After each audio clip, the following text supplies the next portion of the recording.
Greetings, Cap fans, and welcome to episode 36 of the Captain America Comic Book Fans podcast.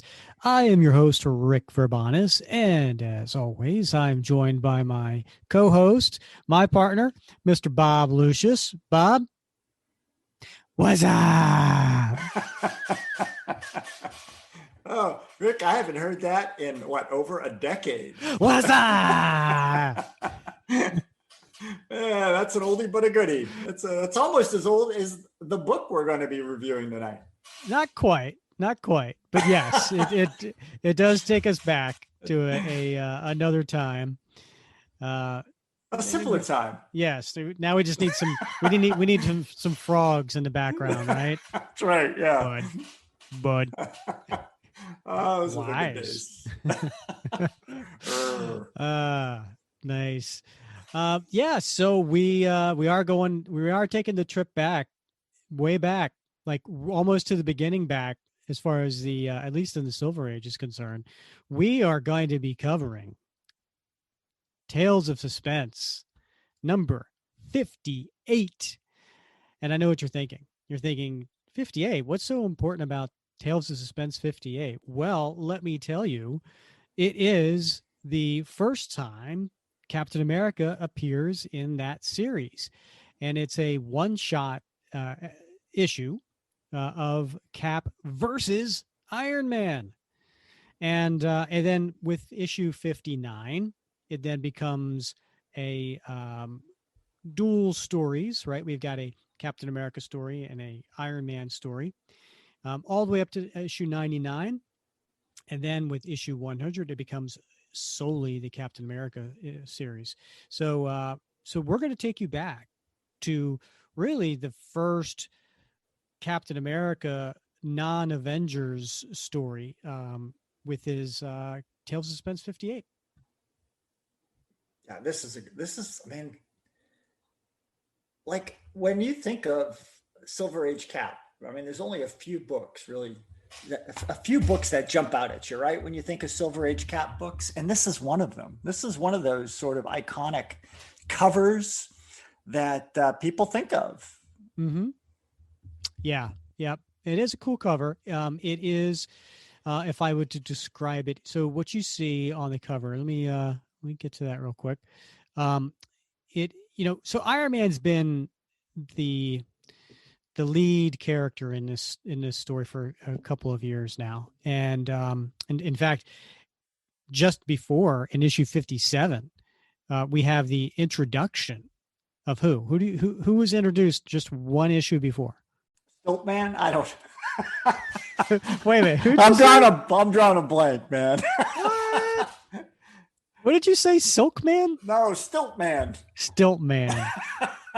That's crazy talk. No, it was Hawkeye. Yeah, Hawkeye. You know, I long story. I've been watching MODOK on Hulu, and anyway, way off topic, but it made me thinking of Stilt Man. Yeah, they were able to use all kinds of characters from Marvel in that MODOK stop animation, but for some reason they wouldn't permit them to use Stilt Man. That's maybe crazy. They got big plans for Stilt Man. I don't know. I guess I got Stilt Man on the brain. That's all. Yeah, well, Stilt Man was a big, no pun intended, villain for Daredevil. Yeah, right. I in my personal collection, because I'm also a big Daredevil fan. Don't tell Cap. But I do. I have the first appearance of Stilt Man. I believe so. Yeah, I believe so. Yeah. You know what? So Tales of Suspense was a great series. Like I said, mostly starred Iron Man, and but it introduced several new characters. Like I said, in 57 was the introduction of Hawkeye. Who was introduced in the issue of 52, Bob? You know, Rick, I you may not know this about me, but I want to clarify it. I'm a Cap fan. That's what I read, Cap. Yeah? Yeah. So I guess you have no interest in a character that, I don't know, Black Widow? Yeah, no, not really. What? I know it's hard to believe, but it's true. I gotta, you gotta draw boundaries in life, Rick, and that's where I drive my boundaries at Cap Oh and boy. Cap Mythos. Well, when you were reading the Ed Brubaker series, and after spoiler alert, Steve Rogers dies, Black Widow went from a supporting character to like a main character in that series. And Yeah. didn't you enjoy that character? I did. And I mentioned this to Mike Perkins in particular that I was very appreciative of the way that he drew her. Oh yeah, yeah. How do you draw her, Bob? Yeah, very, very well. Yeah. Yeah. So. All right. Well, yeah. So Tales of Suspense is a quintessential must have series for many reasons. I just mentioned a few, but of course for Captain America fans from 58 through 99, no Captain America collection is complete until you get Tales of Suspense 58 through 99. All right. So before we get into the story, it's funny because we're only doing this one issue. And I know what the listeners are thinking. They're like, well, wait a minute. The last 9 episodes, you guys have been cranking out these like really long episodes, like an hour and a half a piece. And I did the math, Bob. And previous 9 episodes, guess how many hours of entertainment we put out? Free entertainment. I have to Yeah. add free entertainment to beloved listeners. Yes. Yeah. Was it somewhere in the area of between 12 and 14 hours? You know what? You're dead on. It was like 13 hours. You're good. You're really good. Yeah. Well, I pay attention to these things. Yeah. So we thought, hey, look, maybe your commute is not quite as long, and you want to, or maybe you just want to listen to something over your lunchtime, or whatever. So we thought we'd just crank out one issue today. And I know you're like, well, it's not going to be very short if you guys keep jibber jabbing. And by the way, Bob, I'm not even drinking tonight. I know, and I should. So by the way, you mentioned, yes, free entertainment. That's true, except for 4 people. We're now up to 4 people who are contributing, monthly contributors. Yeah, and I'm one of them. So no, not counting you. Not counting right. you. Oh, okay. No. I mean, you count. Don't get me wrong. But as far as 4 contributors, we thank you. We thank you. It's helping. What do they call stopping the hemorrhaging of money? Keeps the lights on. Yeah. But anyway, and if listen, we appreciate all kinds of support, whether that's listening, whether that's leaving us a 5-star review on Apple Podcasts, iTunes, or whether it's on the Facebook group and sharing our posts to other people to get new listeners. We appreciate all that. But if you did feel that, I don't know, the 4 episodes that we put out new episodes every single Wednesday, just like New Comic Book Day. If you feel that month's worth of entertainment is worth the price of a comic book, a $3.99 or a $4.99 comic book, feel free to donate. We were not going to say no. You could go to our Anchor page, and there's a simple link on there to donate, and you can do it as low as 99 cents a month. I mean, yeah, we appreciate that. And there's also a link in all of our show notes, so it's easy to find. And that's all I'll say about that. Yeah, I mean, seriously, it's like 1 bag of plasma a month, right? Go donate 1 bag of plasma a month, and just sort of earmark those funds for us. Oh, by the way, you know what today is too, Bob? Today is New Comic Day for Captain America number 30. Oh yeah. Right? I mean, we just had that great talk last week with the editor, Tom Revort. So this is also the last issue after 17 years of Tom Revort's run as editor on the series. And it's the end of the Coates run. And as far as we know, also the end of this volume. I'm looking forward to reading it. Yeah. I mean, if you haven't listened to that interview yet, we're not going to tell you what he said, but you got to go back and listen because he dropped some gems in there that I think listeners are going to want to know. They're going to want to hear what he had to say about the run, what's coming next, maybe some things on the horizon, his views, Marvel's views about some things. Plus his thoughts on the Nick Spencer Hydra run. Yeah. His thoughts on Ed Brubaker's run and how he was against bringing back Bucky as a Winter Soldier and his reasons for that. I mean, it was a great conversation. You're absolutely right. Yeah. So don't miss it. All right. So let's get back to Tales of Suspense 58, and on this cover, because you're right. It's a great cover. And we have on here the classic yellow and red Iron Man costume punching at Captain America, who's putting his shield up to defend himself. Now, I will point out that this shield does have an extra ring on it. I do remember being younger and seeing that and saying, they got that wrong. And yeah. I mean, Jack Kirby, he's the artist on this cover. So I know, he's the king. But there is an extra white ring around the center. So that always kind of stood out to me.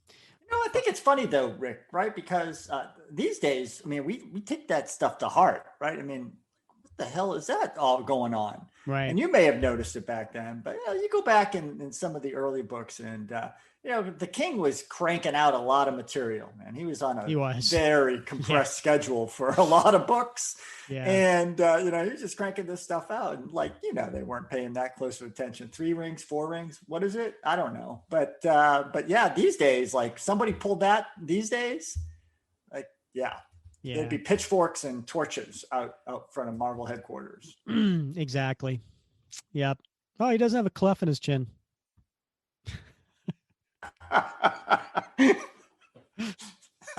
Whatever. So true. Okay. So, and this was a 12-cent issue, and it has the approved by the Comics Code Authority on that. Oh, I always loved that's another thing. When you see these on the cover, that's like instant nostalgia right there. That's the stamp of quality.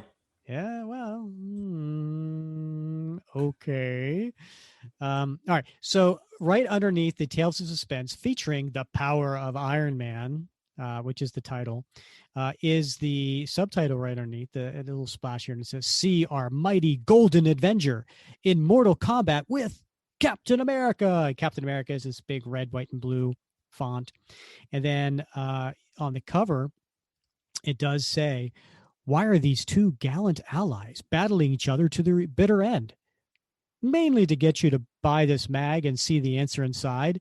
And then in parentheses, "If we can't always be clever, we can at least be honest." Like it. All right. So here we are. Big splash page. And it, and by the way, I'll read the credits here in a minute. And did I mention when this came out? I don't know if I did. I don't think you did, Rick. Well, Bob, yeah, this had a cover date of October 1964. So we were just what do they say, glimmers in our dad's eyes back then. Right. Wow. Yeah. So this is I'm not a math major, but this is a 57-year-old comic. All right, getting to the splash page. And it's in mortal combat with Captain America.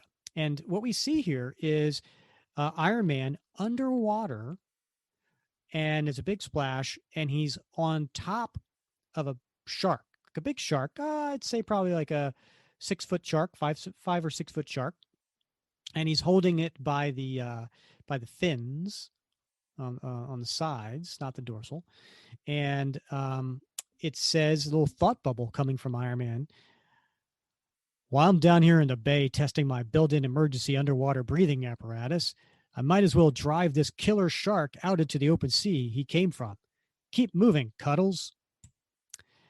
And then if you want to know who the credits are, it says, "Every word you're about to read was written by old faithful Stan Lee, one of the world's most prolific scriptwriters." Every drawing you're about to marvel at was created by Don Heck, one of America's most promising illustrators. Every bit of inking you're about to savor was done by Dick Ayers, one of the industry's most painstaking artists. Every sentence you're about to scan was hand printed by Sam Rosen, one of Marvel's most precipitous letterers. Oh, I stumbled. Oh, that's an unusual word. It is perspicuous, right? It's perspicuous letters. Perspicuous? Yeah. All right. Whatever. Good on you, Sam. Mm-hmm. It's true. All right.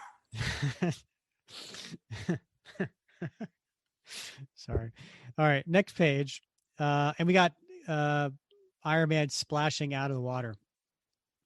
Minutes later, the test was a success. I stayed underwater for almost a full 15 minutes, not to mention the time I spent waltzing around with that shark. Now he's flying in the air. Now I better get back to the factory before everyone realizes how well they can get along without me. But as the powerful Golden Avenger streaks towards the weapons factory of Tony Stark, he doesn't suspect that a scene on the freighter below him will soon have a profound effect on his own life. For aboard that silent ship, an illegal payoff is in progress, and we see someone counting a stack of money. Looks like $100 bills. Okay, the dough's all here. Lower the lifeboat. And there in the gloom of night, two mysterious figures prepare to be smuggled ashore. And there is a little lifeboat with some rope being let down into the water, and there's two mysterious figures. It looks like we're going to make it. Of course we'll make it. We paid enough to make sure that nothing goes wrong. So far, so good. Now we'll hide the boat.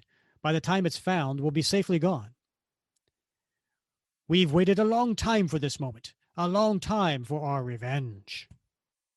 When they deported Kraven the Hunter, I warned them I'd be back. We finally get a close-up as we finally see who the mysterious figures are.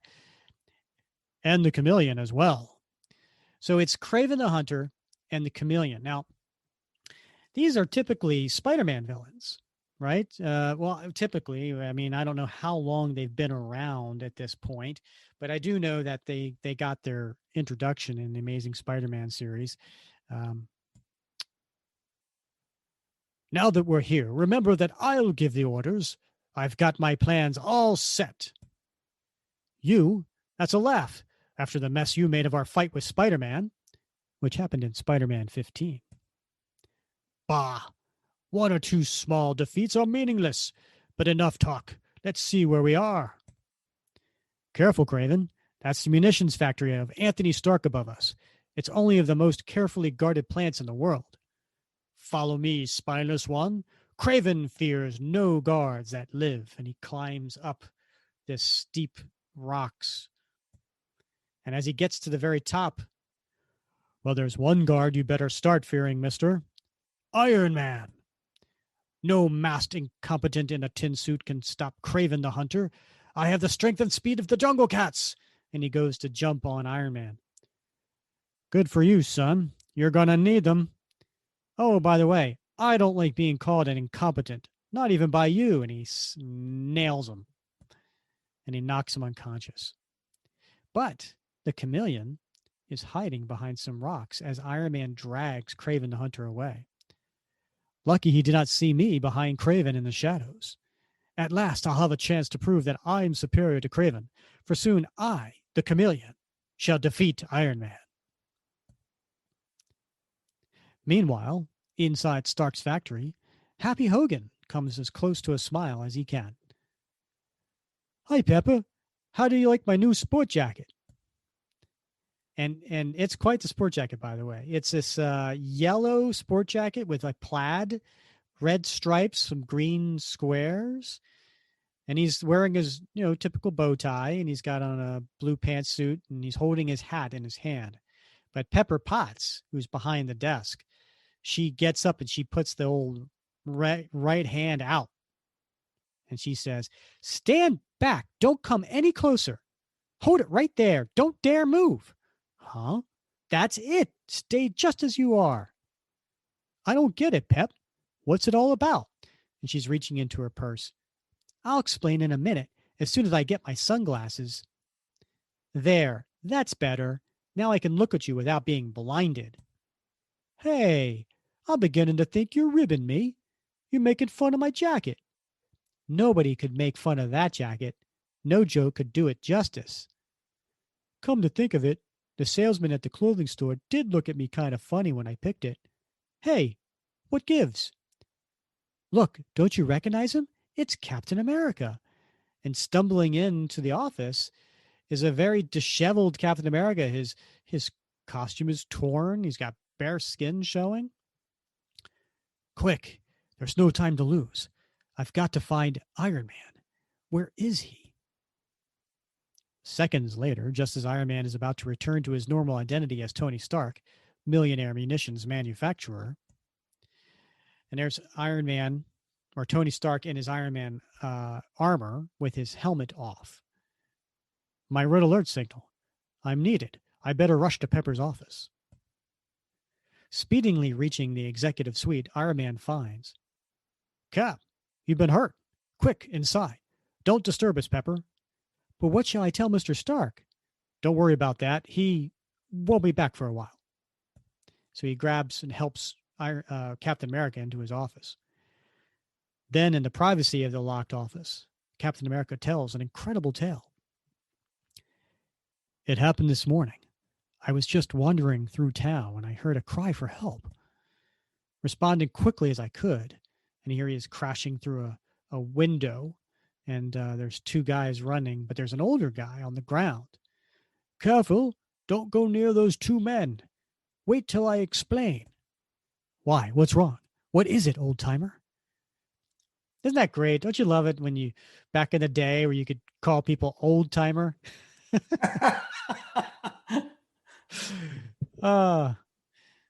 couldn't get away with that nowadays. You couldn't be no, that's ageism. Yes. Yeah. Hey, old timer. Yeah. They probably kick your butt. Yeah, you'd be all over social media. Oh, yeah. And so the old timer, he says, come closer. My voice, it's too weak. Listen. And by the way, I'm looking at the shield right now. I knew you were going in on that one. I'm looking at the shield, and it's 3 rings. And throughout the inside of the comic, it does have 3 rings. But the color is off, Bob. Yeah. It goes white, red, white. Yeah. Not red, white, red. Yeah. And there's a little bit of red, though. You see that edging. So it's like, it's like, what is that? What's going on there? Anyway, so the old man gets Cap to come in closer. And then before I make a move, he shot a strange chemical vapor at me, causing me to lose consciousness instantly. And there's an image of him getting shot with a green gas. And he's like, what? When I recovered, I found myself a prisoner of the Chameleon. It was he who had been the old man. I was helplessly trapped beneath a strange electronic thought transference machine. The last thing I heard before lapsing into unconsciousness again was, now that my brain holds all your memories, I shall perform the most successful impersonation of all time. And he's holding Cap's uniform. I shall not only look like Captain America, I shall be Captain America. And now, take him away. And so the two guys have Cap like over their shoulders, helping him within between the two of them. Captain America, big deal. What's so great about him? He's nuttin'. But by then my head had cleared. The vapors had worn off, and I quickly made my move. Nothing, huh? Sleep tight, boys, and he knocks the two of them together. Still weak as a result of the strange experiment, I knew it would be folly to remain and do battle. I dared not take the chance of losing. My first task was to warn the Avengers of the danger that threatened. Boss, he's getting away. What do we do? Nothing. We're 6 stories up. Even Captain America cannot fly to safety. He's right, but it's certain death to remain there. I've got to take the chance. There's a drain pipe on the building across the alley. If I can reach it, it might get me safely to the ground. If the Chameleon should take my place in the Avengers, unsuspected, anything can happen. Oh, the pipe is rotted. It broke away from the wall. Luckily, I was able to maneuver my body so that I fell upon a pile of soft rubble, which absorbed most of the impact. Then, before they could catch up with me again, I headed for Stark's factory, hoping you were still on duty. And then there's a thought bubble. Don't know where to reach Thor or Giant Man, but Iron Man's guards Tony Stark's factory. I've got to get there. And that's the whole story. I'm still groggy, but at least I managed to warn you in time. What do you suggest we do next? We don't do anything. I do. Pepper, call the factory doctor. See that Captain America gets the best possible care. Mr. Stark will foot the bill. As for me, I've got a little job to take care of. And Iron Man walks off, leaving Cap in his office and Pepper and Happy. But as Iron Man storms out, a crafty smile lights up on the face of, quote, Captain America. And you see him grin and he says, he fell for it. It worked. Meanwhile, the unsuspecting Iron Man streaks through the sky. And I love this pose that Don Heck drew of Iron Man. Like, that's such an old school pose. Like, if you're listening to this, it's almost like he's making an X with his body. Like his arms are stretched out and his legs are, well, kind of like a Y almost. You know what I mean? Like it's not very aerodynamic. Yeah, who flies like that? The greatest American hero, probably. Believe it or not, I'm walking on air. I mean, yeah, he looks like he's like not really in control. So it's kind of funny. Reaching the Midtown mansion of wealthy Tony Stark, which serves as the Avengers headquarters, Iron Man crashes in to find, and he does. He's coming through a wall and bricks are flying everywhere. And Cap, he kind of smiles. He turns around, looks, say, what's the hurry, partner? I thought I'd find you here. And look at that. He's got a well-colored shield. Take off that disguise, Chameleon. I'm wise to you. Your little game's a bust. Who you talking to, fella? There's no one here but us. And as he's walking away, Iron Man grabs his shoulder and pulls him around. Hold it, wise guy. You're not bluffing your way out of this. Impersonating an Avenger isn't something we joke about around here. Now look, fella, a joke's a joke, but let's not carry it too far. And Cap takes his left hand holding the shield and just nails Iron Man. And there's a big clang.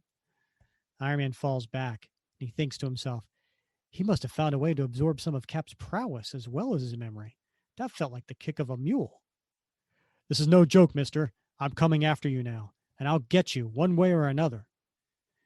And Cap made it up onto the roof, and here's Iron Man busting out of another wall, more bricks flying. This is his mansion, for crying out loud. He's already broken through 2 walls. Just use the door already. I know, right? You didn't expect to hide from me on the rooftop, do you? No, I'm just trying to stay out of your way till you come to your senses. And now Cap's on top of a telephone wire, like going from the roof to somewhere else. And Iron Man goes and uses repulsor rays and he zaps the wires. I warned you that you can't bluff your way out of this, and some live electric bolts will make those wires too hot to hold you. Don't do it, Iron Man. Don't force me to fight you. Whatever is bothering you, let's talk it over. I told you your masquerade won't work. We've nothing to talk about. And Cap flips up onto the next roof. All right, then, if it's a fight you want, I suppose I can give it to you as well as anyone else. Still trying to act innocent, eh? When will you realize it won't work? And as Iron Man's flying up to where Cap is, Cap leaps off and kicks him back. Not till you realize that you're barking up the wrong tree. Stay back. I'm through running. And then he thinks to himself, what made him buckle so quickly? He's received stronger blows than this in the past. Whoom! Sound effect. But it is not the blow alone that has made Iron Man suddenly lose his equilibrium. And there's a thought bubble. I've been a careless fool. I've conducted an underwater test, brought Kraven to the Coast Guard, and I've been pursuing this bogus Captain America, all without remembering to recharge my chest device. If I don't recharge within minutes, I'm a goner. I'll plunge to the ground, applying my jets as brakes at the last second. So, for the readers who may not remember or know of early stories of Iron Man, he has a problem with his heart, and the suit basically keeps him alive. But there's parts that go around his heart that will wear down without a charge, so he has to periodically charge himself, and so it does create some issues for him now and then. So as he's walking away, Cap thinks to himself, he's giving up the fight. That proves it must have been some sort of gag. Perhaps the other Avengers were hidden taking photos of our Donnybrook. I'll probably see this later on candid camera. All right, Bob, come on. Yeah. Give your candid camera story. The folks, I think folks have heard that one before. Well, we got new listeners, man. Come on, tell we want to hear your candid camera story. I'm a candid camera failure. I'm one of those guys that just did not put up a sufficient outrage. I was caught on candid camera, and I said, "Oh no, I'm not waiting for that table. I'll see you." No, you got to wait for the table. I'm like, no, I'm going to go next door. I'll see you guys later. And then they explained to me that, oh, this was candid camera. You were supposed to be really upset. But, I don't fall for that sort of Donnybrooking. I know. And you just had to throw the little Donnybrook in, huh? Yeah, I'm trying to be period. It's a period sort of language. So yeah, see the Donnybrook. Yeah. Next, we're gonna go see some dames, right? Yeah, some skirts. All right. So a few minutes later, at the factory of Tony Stark, and you see Pepper Potts putting on her jacket, hanging up the phone. The doctor's on his way over. Happy. Better see if Captain America is all right. Okay, doll. You want me to hold his hand or take his pulse? Hey, that's gratitude for you. He took a powder. And you see the windows open. But why? He was injured. Where could he have gone? We've got to reach Iron Man. I'll broadcast a red alert on a special frequency. She picks up a microphone. But at that moment, Iron Man is propped up against a wall in an alley. Radio signal, no good. Can't answer now. As his built-in generator, set to maximum power, recharges his life-saving chest device within seconds to spare. And there's a close-up of the little motor and the fan spinning and some sparks. Meantime, now where are you going, Pepper? You don't expect to find Captain America by yourself, do you? Of course not, Happy, but it just occurred to me that we might find Iron Man at Mr. Stark's townhouse, so let's go. Well, not far away, a now revitalized, fully charged Golden Avenger rockets into action again. So here's Iron Man flying out of the alleyway, and there's a couple there. And she says, "Look, it's Iron Man. Heck, and me without my Kodak." All right, so we probably have some listeners who are too young to understand what a Kodak is. You want to tell them, Bob? Yeah, everyone had a Kodak Instamatic, right? Yeah, Polaroid, yeah. Yeah, well, Polaroid, different company, but yeah, I had a Kodak Instamatic, took 110 film. Mm-hmm. I still have some of those I need to get developed. I probably have some of those I need to get burned. Probably so. Probably so. I think a lot of people use those instant cameras for the kind of photos they didn't want to take to the place to get developed. You're right. It's interesting though. There's only been a few occasions actually, back at least in the early days, where Marvel did some of these sort of what we would call today product placements. Yes. Mm-hmm, right. True. With actual brand names. I was looking at one earlier where Steve Rogers was offering Bucky a Coke. Oh. And I'm like, that's an unusual product placement with a brand name. You don't see that much anymore. It's true. Or if you do, it's somebody's getting, You're making yeah, it's some intentional. coin. Yeah. So Iron Man's flying out. And he has a thought bubble. Perhaps if I'm lucky, the fake Captain America won't have gone far. And in a borrowed car of Tony Stark's, there's Pepper and Happy. Look, isn't that Iron Man's special tracer beam? Yeah, I wonder what it's doing in the boss's car. Let's follow the direction of the arrow. I have a feeling it will lead us to Iron Man. Okay.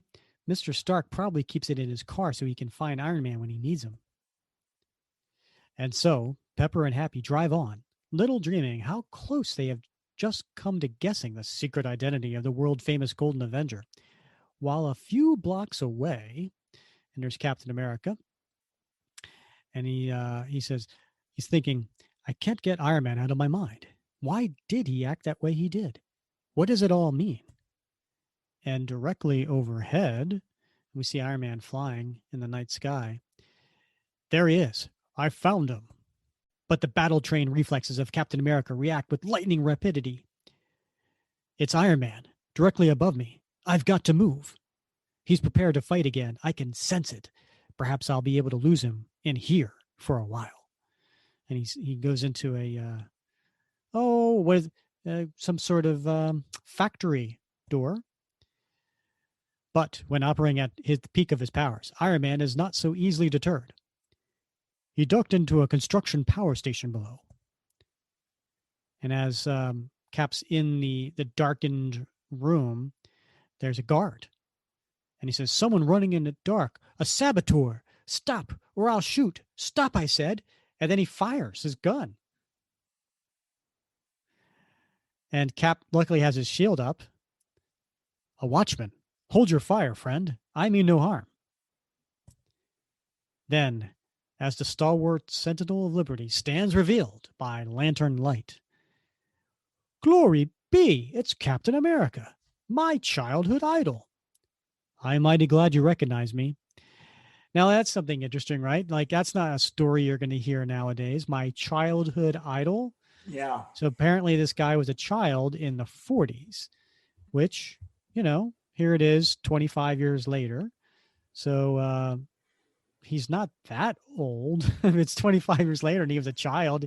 He looks older than, I don't know, 40. He's living the hard life of a factory watchman Who shoots first.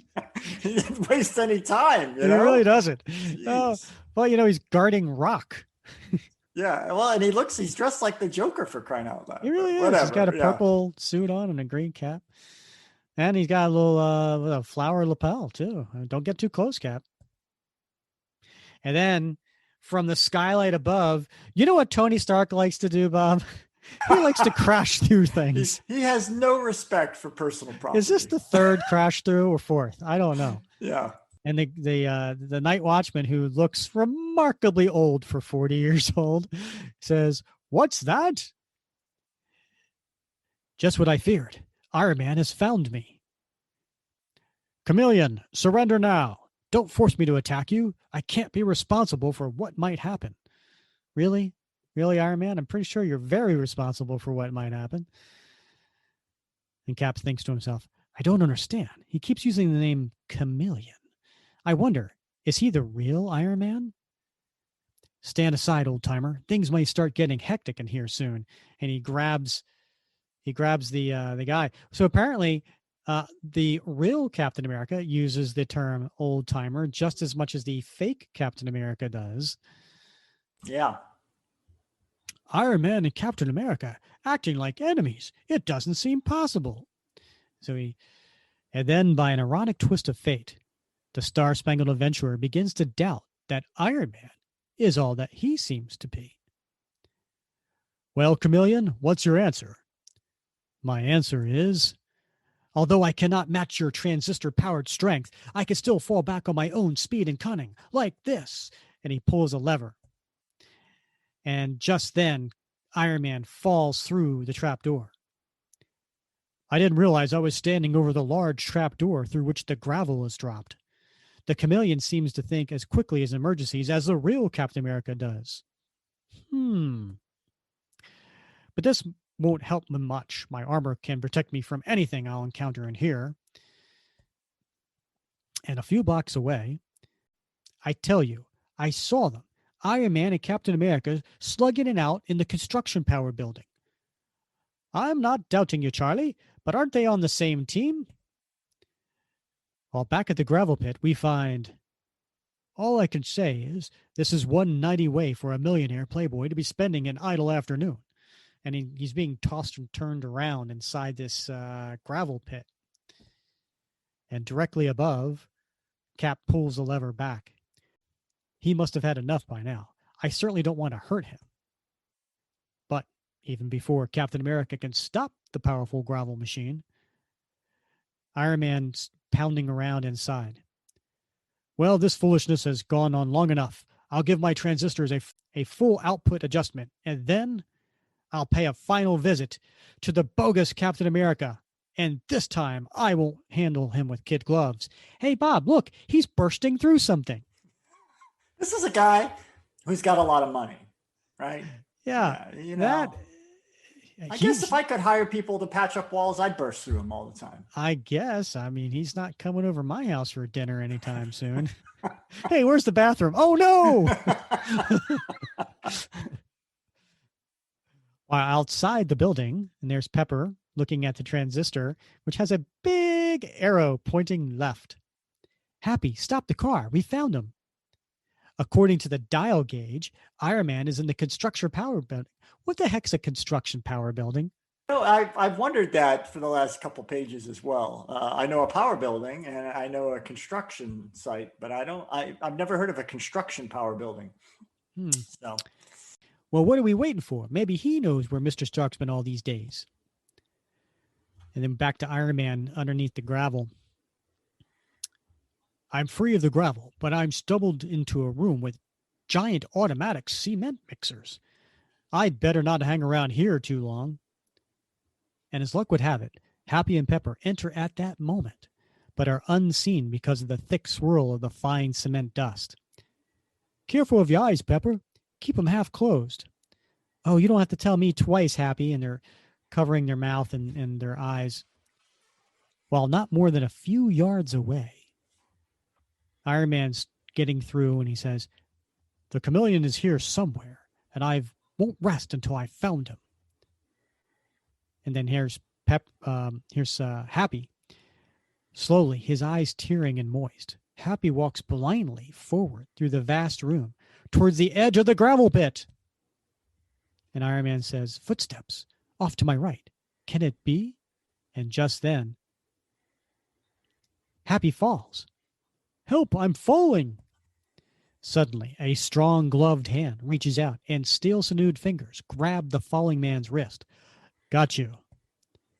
Much obliged, Cap, but I thought you were injured. Injured? I don't know what you mean. And Iron Man's thinking to himself, I don't get it. Why would evil Chameleon bother to save a total stranger's life?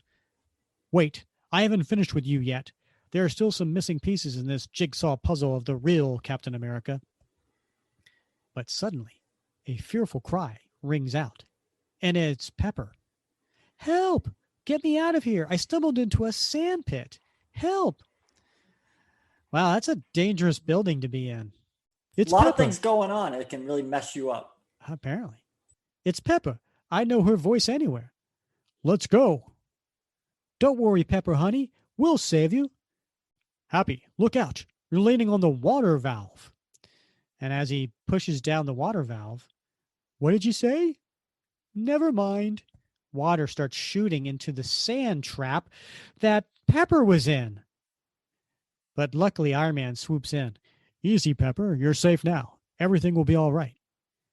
Iron Man, thank heavens you were here. Here, Pep, let me lend you my jacket. Your clothes are all soaking wet. If they are, it's your fault, you clumsy, unobservant, empty-headed nincompoop, you. She doesn't seem happy. Look out. A steam shovel is about to grab us. And it's big. It's a It's an angry looking steam It really shovel. is. It's Yeah. one of those, it looks like it's got teeth on the bottom and the top. What a day. This is worse than the perils of Pauline. Now, Bob, knowing you as well as I do now, I'm pretty sure you've got a little backstory on the perils of Never Pauline. heard of it. Never heard of it. I don't know. No, it doesn't ring a bell. What? You didn't even look it up? No, I I know was what too. it is. Oh, okay. Yeah. All right. I was like, I know Bob. He'd be reading this going, the perils of Pauline. I should probably look this up and read it. I So, have so all the tell us about the perils. I, What's the perils of Pauline? I have all the issues.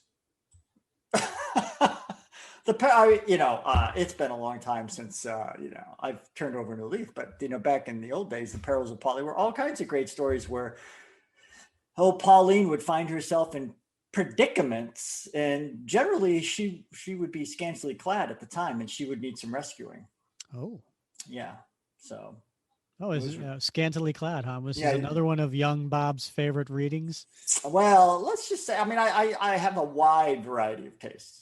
Hmm. So I like to familiarize myself with different art forms and be open to new experiences and new people. And yet, introduction of Hawkeye, introduction of Black Widow. Oh, Who? Rick, yeah, I'm a cap only kind of guy. Yeah, Yeah. unless they're scantily clad. No. All right, moving on. So Iron Man, hey, look what he does. He busts into it and he breaks open the steam shovel. Don't panic, little friends. Even a steam shovel can be stopped by a transistor-powered fist of the hardest iron alloy known to man. But steam shovels don't operate themselves. I got to learn. What? You're right, Iron Man. Steam shovels don't operate themselves, but this guy I found driving it can be a mighty powerful threat. Giant Man. Take a look at this bozo and see if you notice anything familiar about him. And here's Giant Man has Captain America in his hands, and he's letting him down onto this walkway. And Iron Man says, he's dressed like Captain America, but why would he attack me? Let me down, blast you. Sure, little man. I'll let you down. No need to hold you with Iron Man nearby. He must be the Chameleon. That means I've been fighting the wrong man. I've been fighting the real Captain America. That's what we came to tell you. And there's Wasp on Giant Man's shoulder. So that's why you've been fighting me. You thought I was the Chameleon. Come to think of it, that's not very flattering to me. And the Chameleon says, you've got nothing on me. Which seems a pretty naive statement to make, considering he's wearing Captain America's costume at the moment and was driving the steam shovel. Yeah. A little. Well, villains will try to get out of anything. Right. How did you happen to get here when you did? And Wasp says, in her wasp's eyes, the ants in the area were watching you fight while Giant Man happened to be scanning the city with his cybernetic impulsor, and he caught their tone. And as we approached, we saw someone in a familiar uniform crouched above you. Aren't you a little too old to be wearing a masquerade costume, fella? Giant Man. Too bad Thor is out of town. What with most of the Avengers here, this is like an old class reunion. And then, see, I told you there were costume characters all over the place. And the police show up. The police. There's a welcome sight. Don't worry about any damage to your factory, old-timer. Oh, now Tony's saying old-timer. Apparently it was a common saying back then. Mr. Stark will pay for the damages. And these two police officers are taking Chameleon away, and he has a thought bubble. I won't get a long jail term. I'll be out soon, and then I'll team up again with Kraven, and nothing will stop us. So then Wasp says to Pepper, what happened to your hair, dear? It looks like you've been through a ringer. My hair? Why didn't someone tell me sooner? Pepper, go away. Don't stare at me now, you brute. And she runs off all angry. Well, partner, I'm glad it all came out in the wash. No hard feelings? Of course not, Cap. Then, much later that night, I was too easily fooled by the Chameleon's story. It was unpardonably careless of me. Sometimes I grow overconfident in my superpowered armor. I must always remember President Johnson's favorite motto: let us reason together. For a man's brain is still his most potent weapon. And he's sitting in the classic thinker, with his hand is under his chin as he's leaning over. And then we end the story with big news. Starting next ish, Captain America will be a regular co-feature in Iron Man magazine. Also, old Shellhead fights the Black Knight and undergoes a new tragic change. Don't dare miss Iron Man 59. Enough said. The end. That's funny. They refer to it as Iron Man 59 instead of Tales of Suspense. Right. 59. Yeah. Yeah. Yeah. Hey, little advice for Chameleon. Stay away from Kraven. Yeah. He didn't really acquit himself well in this particular story. There's a very brief interlude there for old Kraven. Oh, yeah, but don't you know? I mean, he has the quickness and prowess of jungle cats. Jungle cats, right? Yeah. Yeah. All right. Well, that was a fun, interesting story. It's like going in a time machine when we read these. It really is. These 60s and 70s, and for that matter, even the 80s stories. Some of the language, the references, the clothing style. Seeing them on payphones, and it's like taking a trip back in time reading these, and it's a lot of fun. Yeah, and just and the way that they relate to each other, particularly some of the supplemental characters like Pepper and Happy, and it was a different time. Expectations were different. And gotta say, if this was your only time reading about Pepper Potts, you probably would come away going, "Wow, what a bleep."